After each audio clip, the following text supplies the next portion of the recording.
I dived in to check out what No Rest for the Wicked was all about, so here's 11 things I discovered to help kickstart your journey. Explore absolutely everywhere. Wicked is wonderfully crafted, from weather cycles to atmospheric biomes packed with lots of details, shortcuts, hidden paths and secrets. If you wander into a new area, keep in mind the area level. Explore vertically, as most areas are layered.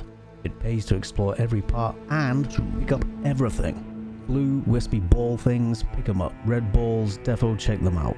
Early on, resources are required for just about everything. Chop, mine and dig is all needed, all for upgrades, building and cooking. From gathered ingredients you find, you can cook meals at any campfire.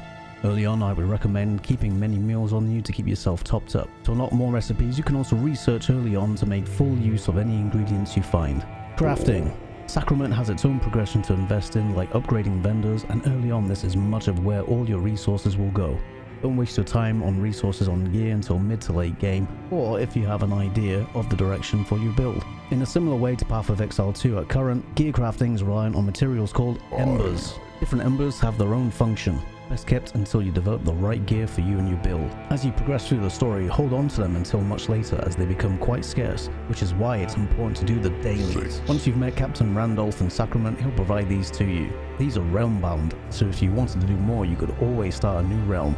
Various vendors throughout Sacrament also refresh daily, as well as all the random gear and resources that you may obtain. You may also come across these small vials of plagued Ichor, usually found from bosses and weekly bounty events. You hand these in to the Watcher at the Rookery in exchange for inventory space.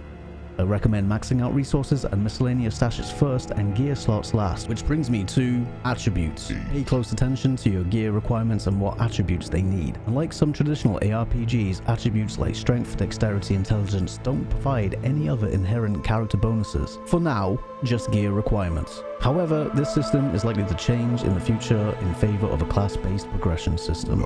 User experience. In the options under gameplay, for a better experience, turn on all the things that you feel would benefit you. Early on, having patience is paramount. This isn't a dungeon crawler ARPG. It's closer to a Souls-like experience, even though it's isometric.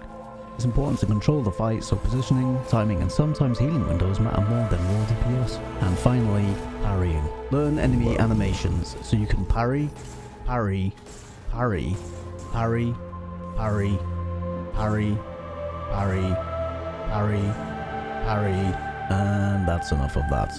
You get the idea. Anything you think I should have added in, please leave a comment below. And after a long break, I am back streaming on Twitch, so you can engage in the conversation there.